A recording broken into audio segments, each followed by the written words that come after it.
The Scarf of Kunbatar, Episode 1, Roots in Kunbatar.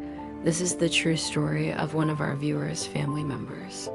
Kunbatar, a small village pressed against the mountains of Dagestan, had never been a place for ease or comfort. The earth there was stubborn, rocky, and yielded its crops only after long hours of bending backs and cracked hands. Winters gnawed at bones, and summers, though brief, carried winds so dry they chafed the skin. Yet it was here that Arseny's parents, Yakia and Zuleika, tried to make a life. Their story begins before he was born, in days when hope was carried like a fragile ember, easily extinguished, yet guarded fiercely. Yakia was a shepherd, his body hardened by years of chasing after flocks across the ridges. He was not a man who complained. Instead, silence marked him, silence and a kind of raw endurance that others in Kunbatar knew too well. His eyes, dark and deep, seemed to hold storms that never broke. Those who knew him said he carried grief that he had never spoken aloud. Perhaps it was the hunger of his childhood or the death of his brother in a far-off war, or perhaps it was simply the land itself, which demanded from men a sacrifice they could never reclaim. Zuleika was younger than Yakia, soft in her movements, her face round with a beauty that seemed out of place in the harshness of the village. She had been born into poverty, as everyone in Kunbatar had, but she carried a quiet dignity.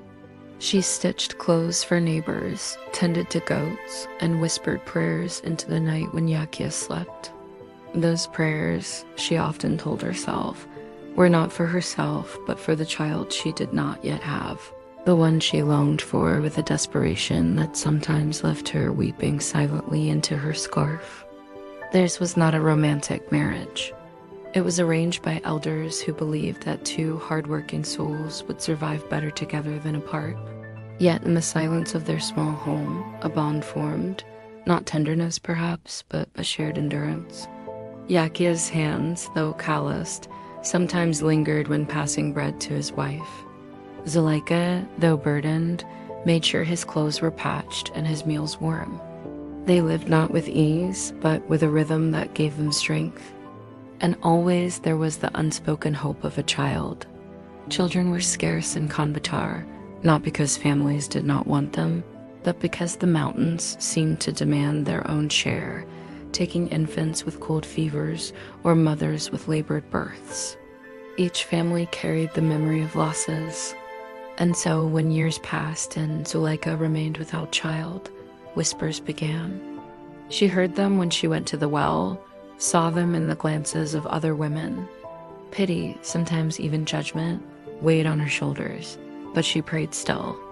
At night, when the fire burned low and the shadows danced against the mud walls, she whispered, "If God gives me a son, let him carry strength, but let him also carry gentleness.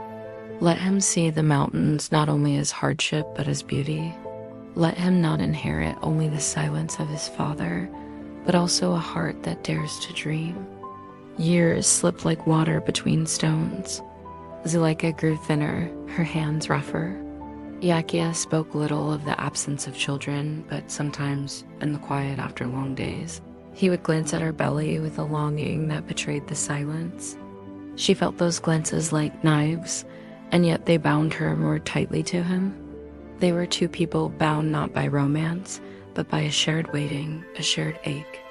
The seasons carved their rhythms into their lives. Winters brought hunger so sharp it drove men to barter sheep for sacks of flour. Summers brought small mercies berries on the hills, sunlight warming the stone homes. In those summers, Zuleika would sometimes walk beyond the village, climbing to where the grass stretched green and free. She would stand there and breathe as if she could inhale the future she longed for. It was during one such summer, after nearly a decade of waiting, that she first felt the stirring inside her body, a sickness that was not like other sicknesses, a heaviness that grew instead of fading. Her hands trembled when she realized. For nights she kept it to herself, fearing it was a trick of hope, a mirage in the desert of her longing. But when the signs grew undeniable, she told Yakia. He did not weep, though perhaps he wanted to. Instead, he took her hands in his, rough against soft, and held them without words. His silence for once was not empty, it was full, brimming with something she had never seen in him before, a fragile joy. The months that followed were both blessing and trial. Kunbatar was unkind to pregnant women. The climb to the well became heavier. The smoke from cooking fires made her retch. Yet she endured, fueled by the knowledge that at last her body carried life. The village women softened their whispers. Some even offered small gifts, wool for the baby, herbs for strength. Even the old imam smiled at her belly, as if he too carried hope for the child who would come. But it was Yakya who surprised her most. He began speaking more small words, gestures of care. He brought her mountain herbs, insisting they would make her stronger. He walked with her to the well, carrying the heavy buckets.